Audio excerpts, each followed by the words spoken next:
পদ্মার যার চিরচেনা হাসি আর প্রাণবন্ত উপস্থাপনা প্রতিদিন অসংখ্য মানুষের মন ভালো করে দিত, সেই মানুষটি আজ ফুলঘর ছেড়ে নীরবতার দেশে পাড়ি জমিয়েছেন।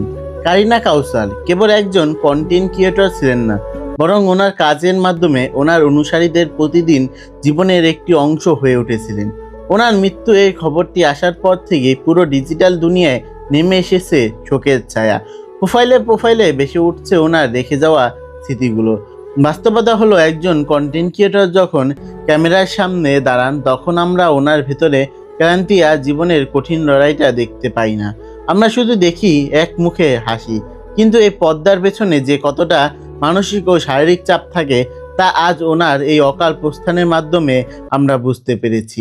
কারিনা কাউসার চলে যাওয়ার প্রমাণ করে দেয় ভার্চুয়াল জগতের এই মানুষগুলো সামনাসামনি না থাকলেও আমাদের হৃদয়ে কতটা গভীরে তার জায়গা করে নিতে পারেন। মানুষের চলে যায়, কিন্তু ওনার রেখে যাওয়া কাজ, ওনার কণ্ঠ আর সেই পরিচিত মুহূর্তগুলো ইন্টারনেটের পাতায় থেকে যাবে আজীবন। ওনার তৈরি করা কন্টেন্টগুলো এখন ওনার অনুপস্থিতিতে একটি জীবন্ত স্মৃতি হয়ে আমাদের মাঝে থাকবে।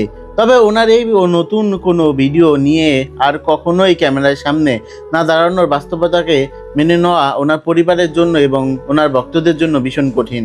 সবার প্রিয় কারিনা কাউসার আত্মার শান্তি কামনা করছি। ওনার শোকস্তব্ধ পরিবারের প্রতি গভীর সমবেদনা জানাচ্ছি। ওপারে ভালো থাকবেন প্রিয় ক্রিয়েটর।